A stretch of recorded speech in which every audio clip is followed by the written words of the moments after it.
এখনো মানুষ রাজপথে, সংগ্রাম চলছে, লড়াই চলছে। এই সার্বিক পরিস্থিতি নিয়ে আমরা আজকে এখানে কথা বলবো। এবং অনেকেই বলছেন যে নিকোলাই চাউসেস্কুর মতো স্বৈর শাসক এর যেভাবে শাস্তি দেওয়া হয়েছিল, হাসিনাকেও যেন সেই পদ্ধতিতে শাস্তি দেওয়া হয়। তো আজকে আমার সঙ্গে যোগ দিচ্ছেন এই সার্বিক পরিস্থিতি নিয়ে কথা বলতে আপনাদের অত্যন্ত প্রিয় মানুষ, প্রিয় মুখ, বিশিষ্ট সাংবাদিক, সম্পাদক, লেখক, বিনিয়োগ বোর্ডের সাবেক চেয়ারম্যান, সাবেক জ্বালানি উপদেষ্টা ডক্টর মাহমুদুর রহমান। মাহমুদ ভাই, আপনাকে স্বাগত জানাচ্ছি আজকের অনুষ্ঠানে। আসসালামু আলাইকুম কনক। মাহমুদ ভাই, আন্দোলন কিন্তু একটা চরম একটা গুরুত্বপূর্ণ পয়েন্টে টার্ন নিয়ে নিয়েছে, আমরা যেটা দেখলাম। কারণ শেখ হাসিনার যেসব নাটক আমরা দেখলাম, সে মেট্রো রেলের জন্য কাঁদে, সে বিটিভির ভবনের জন্য কাঁদে, মানুষ পাখির মধ্যে গুলি করে মারতেছে, এগুলো নিয়ে কোনো কথা নাই। পরে আবার সে তাদের মায়া কান্না দেখাতে আবার হসপিটালেও যায়। এই যে নানা অবস্থা, এবং আপনি যদি দেখেন মাছের মায়ের পুত্র শোকের মতো সে আগামীকাল আবার জাতীয় শোক দিবস ঘোষণা করছে, সবাই কালো ব্যাজ ধারণ করবে। আর বৈষম্য বিরোধী ছাত্র সংগঠনের নেতারা তারা বলছে আগামীকাল সবাই লাল কাপড় পরবে, লাল কাপড় পরবে, লাল ব্যাজ ধারণ করবে, লাল কাপড় দিয়ে নাক মুখ বেঁধে রাখবে। এই হচ্ছে তাদের কর্মসূচি। তো বর্তমান যে সিচুয়েশনটা, এটাকে আপনি কিভাবে দেখছেন? এই যে আমরা যে বলছি হাসিনা মুক্ত বাংলাদেশ এখন সময়ের দাবি, এই সার্বিক পরিস্থিতিতে যদি আপনি বিশ্লেষণ করেন আমাদের দর্শকদের জন্য।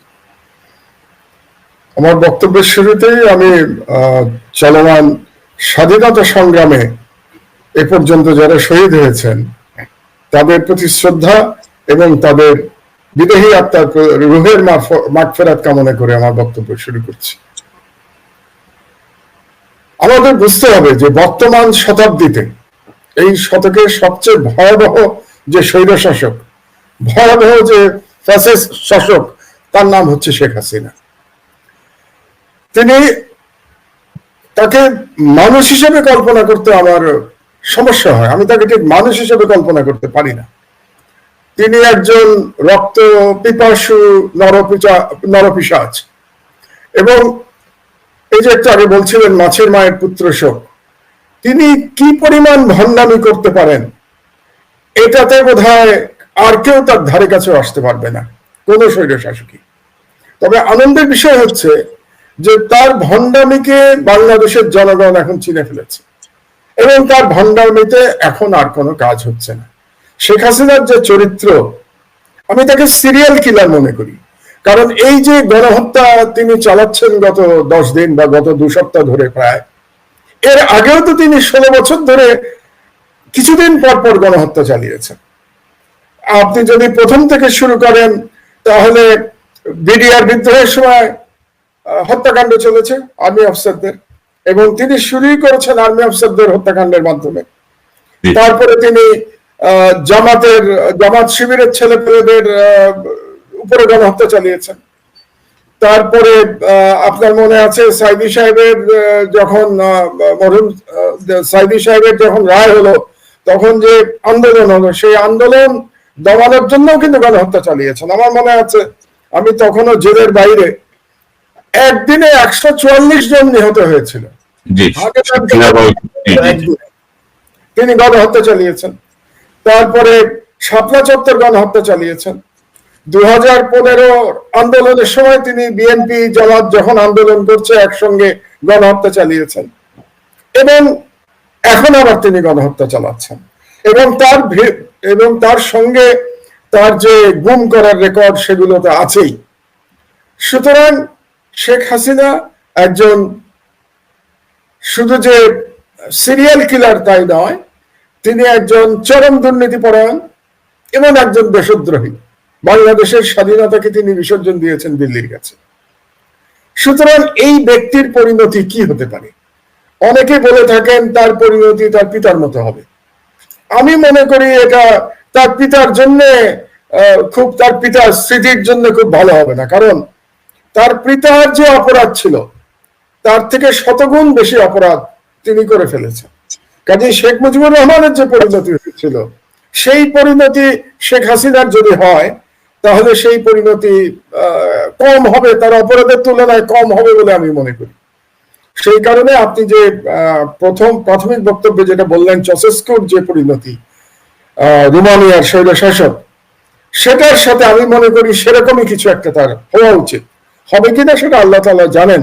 তবে একটা কথা বলে রাখি আপনাকে, যে মহান আল্লাহ তাআলা যিনি রহমানুর রহিম, তিনি কিন্তু জালিমের জন্য কাহার রূপে আসেন, জালিমকে তিনি শাস্তি দেওয়ার জন্য কিন্তু কাহার রূপে আসেন আল্লাহ। কাজেই হাসিনার মতো জালিমকে আল্লাহ নিশ্চয়ই শাস্তি দেবেন, তার সময় মতো শাস্তি দেবেন।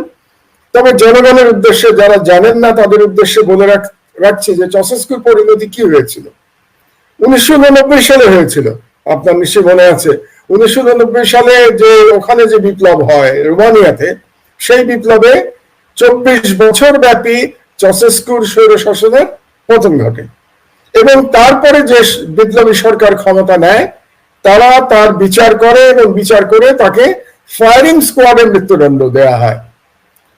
যেটা মানে বিবেচনার বিষয় যে এই যে ফায়ারিং স্কোয়াডে মৃত্যুদণ্ড, এটা কিন্তু টেলিভিশনে দেখানো হয়েছিল, মানে জনগণ দেখতে চেয়েছিল তার সাজা, তো জনগণ কিন্তু দেখেছিল, লাইভ টেলিভিশনে তার মৃত্যুদণ্ড দেখানো হয়েছিল।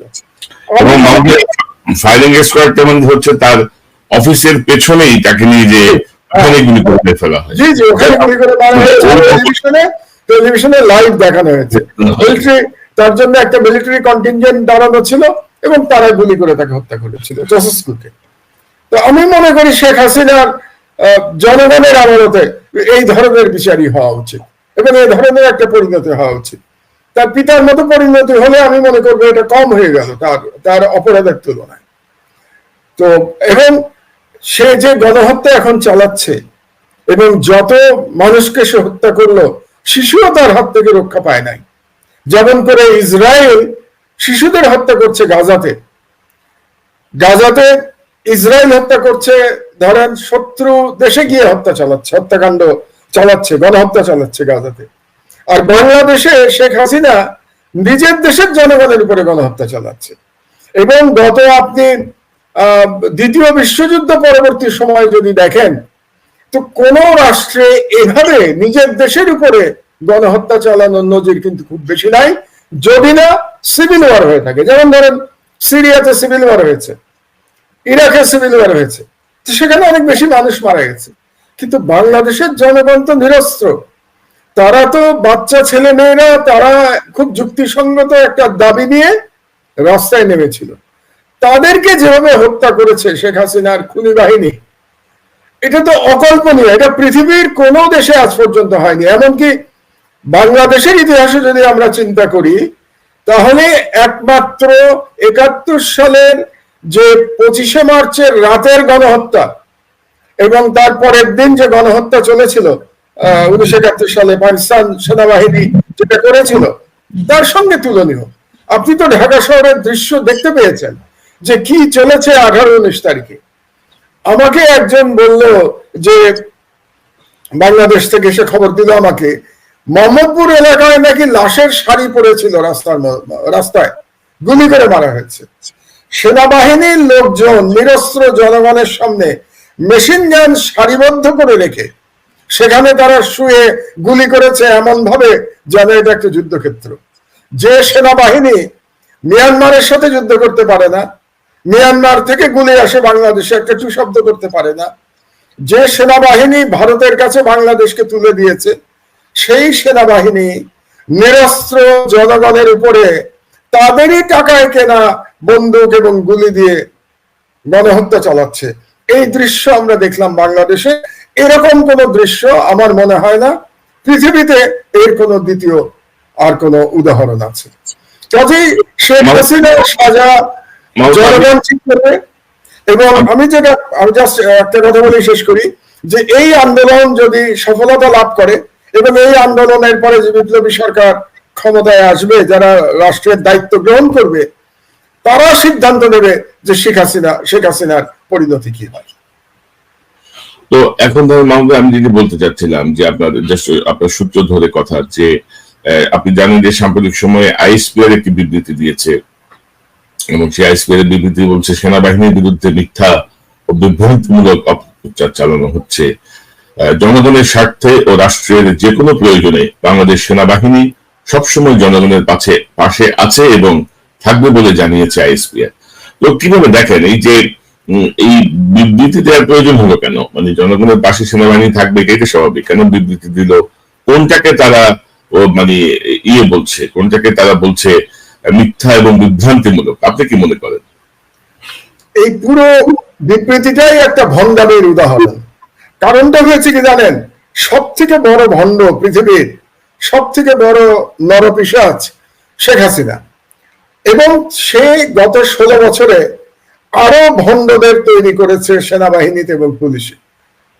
আপনি আমার আল্লাহ রহমতে হজ করার সৌভাগ্য হয়েছে, আল্লাহ সৌভাগ্য দিয়েছেন। হজে পাথর ছুটতে হয় শয়তানকে লক্ষ্য করে, এবং বড় শয়তান এবং ছোট শয়তান আছে সেখানে। শেখ হাসিনা বাংলাদেশের সব থেকে বড় শয়তান, এবং সেই বড় শয়তান ছোট শয়তানগুলো তৈরি করেছে সেনাবাহিনীতে এবং পুলিশের মধ্যে। আপনার সেনাবাহিনীর কিছু অফিসারের বক্তব্য আমি শুনছিলাম টেলিভিশনে।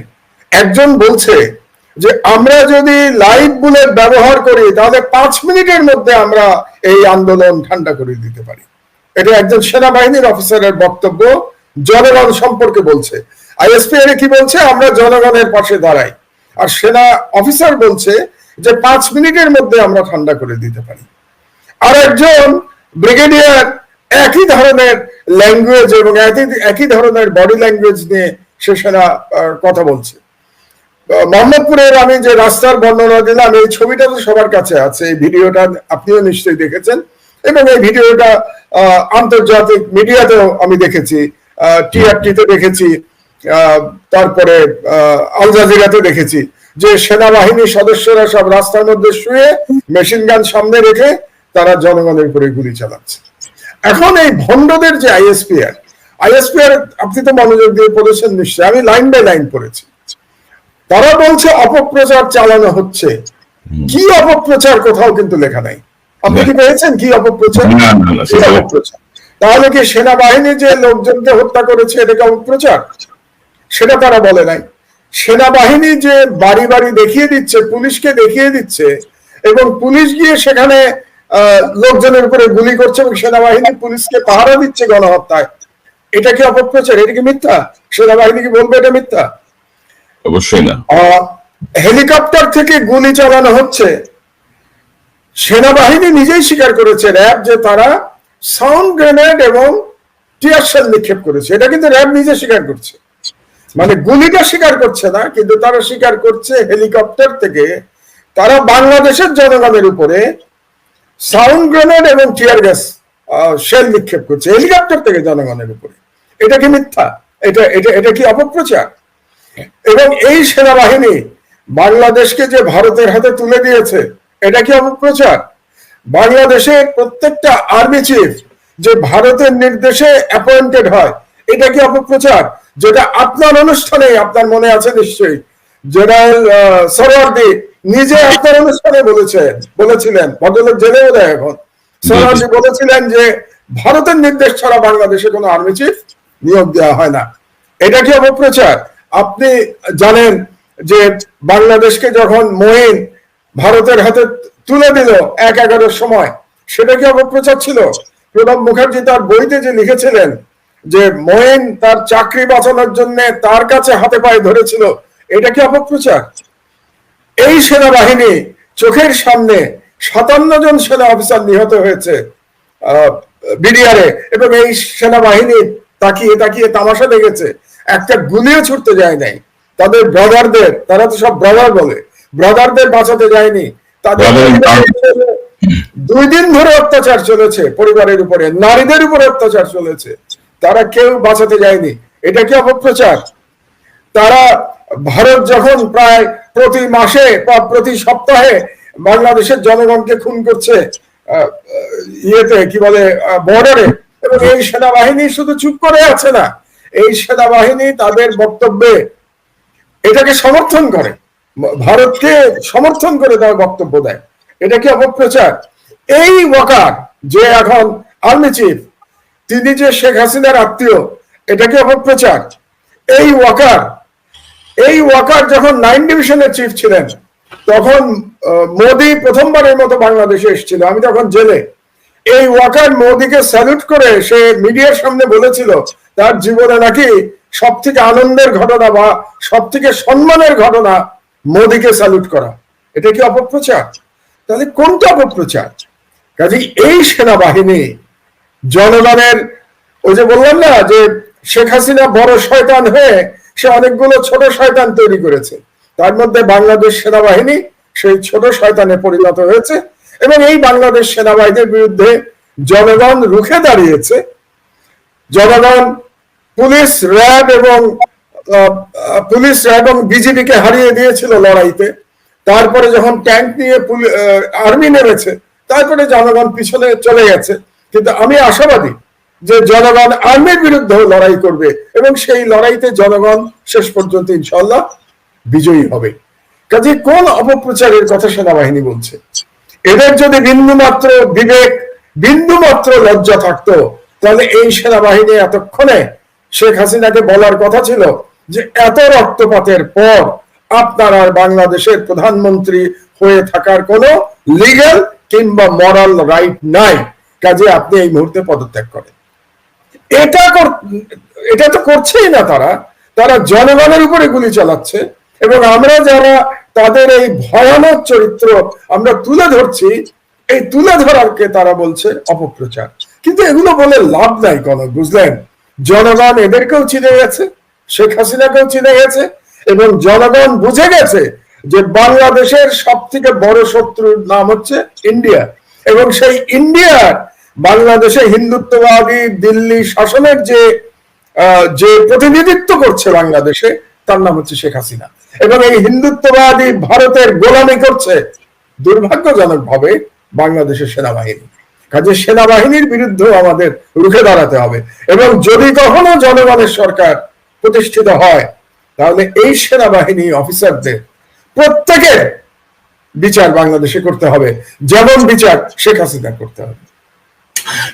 যেমন সেনাবাহিনীর সাবেক কর্মকর্তা বলেন বা বর্তমান সময়ে অনেক রানিং যারা আছে, তারাও ধরেন বিভিন্ন সময় বিভিন্ন তথ্য আমাদেরকে যে দেয়, তারা কিন্তু বলে যে ভাই জুনিয়র লেভেলের সবাই কিন্তু ক্ষিপ্ত, সৈনিকরা খুবই ক্ষিপ্ত, তো মিড লেভেল অফিসাররা কিছু করতে পারতেছে না, এই ধরনের নানা ধরনের তারা বক্তব্য দেয়। এখন ধরেন কেন করতে পারবেন না? অর্থাৎ আপনার এই ক্ষোভে আমার কি আসে যায়? এগুলো গা বাঁচানো কথা, গা বাঁচানো কথা বলে লাভ নাই। আরেকটা কথা বলি আপনাকে, কোন রিটায়ার করার পরে হিরো হয়ে লাভ নাই। রিটায়ার করার পরে যারা হিরো হয় তাদেরকেও জনগণের চিনে রাখা দরকার। রিটায়ার করে যাওয়ার পরে টক শোতে এসে বড় বড় কথা বলবেন, এটা মানা যাবে না। আপনি চাকরিতে থাকা অবস্থায় কি ভূমিকা পালন করেছেন সেটাই জনগণের কাছে বিচার্য হবে। এবং আমি মনে করি বাংলাদেশের জনগণের ভুল ভেঙে গেছে। বাংলাদেশের জনগণ ভুল করেছে, শেখ হাসিনাকে চিনতে ভুল করেছে। 2008 সালের নির্বাচনে শেখ হাসিনাকে চিনতে বাংলাদেশের জনগণ ভুল করেছে, কোনো সন্দেহ নাই। কিন্তু আমার মনে হয় সকল ভুল এখন ভেঙে গেছে। ভণ্ড শেখ হাসিনার চরিত্র জনগণের কাছে পরিষ্কার, সেনাবাহিনীর চরিত্র জনগণের কাছে পরিষ্কার। কাজেই এগুলোর সব বিচার হবে বাংলাদেশে ইনশাআল্লাহ। এবং আমরা সেনাবাহিনী যে হত্যাকাণ্ড চালাচ্ছে, এগুলো নিশ্চয়ই আমরা আন্তর্জাতিক বিশ্বের কাছে তুলে ধরবো। এটাই কিন্তু আপনার আমার সবার কর্তব্য। আমরা যারা বাইরে আছি তাদের কর্তব্য যে বাংলাদেশের ইয়াং ছেলেরা, আমাদের সন্তানের বয়সী যারা, তারা জীবন দিচ্ছে, তো আমাদেরও তো দায়িত্ব আছে। আমাদের দায়িত্ব হচ্ছে এই সেনাবাহিনীর নামে এই খুনি বাহিনীর স্বরূপ বিদেশের কাছে তুলে ধরা এবং তাদেরকে ব্ল্যাকলিস্ট করবার জন্য সর্বতভাবে প্রচেষ্টা চালানো। জাতিসংঘের পিস মিশনে তারা যেন আসতে না পারে তার চেষ্টা আমাদেরকে চালিয়ে যেতে হবে। এবং আমাদের ভবিষ্যতে আসলে আমাদেরকে মানে অনেক সংস্কারের পাশাপাশি একটা সংস্কারের দিকে লক্ষ্য রাখতে হবে মনে হয়, সেটি হচ্ছে যে মানে সেনাবাহিনী বা পুলিশ বা প্রশাসন, যে কেউ সত্য কথা বললে তার কোর্ট মার্শাল হবে না, কেউ অন্যায়ের প্রতিবাদ করলে তার কোর্ট মার্শাল হবে না, কেউ সত্য উন্মোচন করলে তার চাকরি যাবে না, তাকে সাসপেন্ড হবে না। এরকম কিছু বিষয় আমার মনে হয় যে দেশের স্বার্থে করা উচিত। কারণ আমরা যা দেখছি মানে এই ফাড়াগুলোর জন্য আসলে অনেকে নিশ্চুপ থাকতে চায়, ভয় পায়, ইত্যাদি ইত্যাদি। তো মাহবুব, শেখ হাসিনা ভয় পাবে কেন? এরকম ভীতু সেনাবাহিনী আমার দরকার নাই। আমার দরকার কাকে জানেন? আমার দরকার আবু সাইদের মতো সেনাবাহিনী, যে আবু সাইদ বুলেটের সামনে দুহাত প্রসারিত করে বুলেট বুকে নিতে পারবে, সেটা সেনাবাহিনী। আসসালামু আলাইকুম প্রিয় দর্শক শ্রোতা, ইতিমধ্যে স্বরাষ্ট্রমন্ত্রী মুখ খুললেন। তিনি বলছেন প্রশাসনের রোগ হলো দলীয় নেতাকর্মীদের তেল দেওয়া। স্বরাষ্ট্রমন্ত্রী, স্বরাষ্ট্র উপদেষ্টা লেফটেন্যান্ট কর্নেল জেনারেল অবসরপ্রাপ্ত জাহাঙ্গীর আলম চৌধুরী বলছেন, আমাদের প্রশাসনের একটি রোগ জারি হয়ে আছে, তা হলো ক্ষমতায় কে আসতে পারে সেই বাস্তবতা থেকে সে দলের নেতাকর্মীদের আগাম তেল দেওয়া। শনিবার 1 মার্চ কক্সবাজার জেলা প্রশাসকের সম্মেলন কক্ষে স্বরাষ্ট্র ও কৃষি মন্ত্রণালয়ের কর্মকর্তাদের সঙ্গে মত বিনিময় শেষে সাংবাদিকদের ব্রিফিংয়ে তিনি একথা বলেন। স্বরাষ্ট্র উপদেষ্টা বলেন, আমরা কোনো দলের বদান্যতায় কাজ করছি না, দেশের কল্যাণে যা যা করণীয় তাই করা হচ্ছে। প্রশাসনের কাউকে কোনো দপ্তর থেকে বলে দেওয়া হয়নি অমুক দলের লোকজনকে সহানুভূতি দেখাতে। তিনি বলেন, বিগত কয়েক বছরে মিয়ানমার অভ্যন্তরে চলমান সংঘাতের জেরে বাংলাদেশ মিয়ানমার সীমান্তে স্পর্শকাতরতা অনেকাংশে বৃদ্ধি পেয়েছে। সাম্প্রতিক পরিস্থিতি বিবেচনায় বাংলাদেশ মিয়ানমার সীমান্তে একটি ব্যাটালিয়ন স্থাপন সময়ের দাবি ছিল। এরই প্রেক্ষিতে সীমান্তে নজরদারি ও তৎপরতা বৃদ্ধির লক্ষ্যে কক্সবাজারে উখিরিয়ায় একটি বিজিবি ব্যাটালিয়ন প্রতিষ্ঠা করা হলো। স্বরাষ্ট্র উপদেষ্টা বলেন, বাংলাদেশ মিয়ানমার সীমান্তের নিষিদ্ধ নিরাপত্তা, অবৈধ অনুপ্রবেশ, মাদকদ্রব্য, অবৈধ পণ্যের চোরাচালান প্রতিরোধ ও সন্ত্রাসী কর্মকাণ্ড সহ যে কোনো আন্তর্জাতিক সীমান্ত অপরাধ দমনে উখিয়া ব্যাটালিয়ন গুরুত্বপূর্ণ ভূমিকা রাখবে।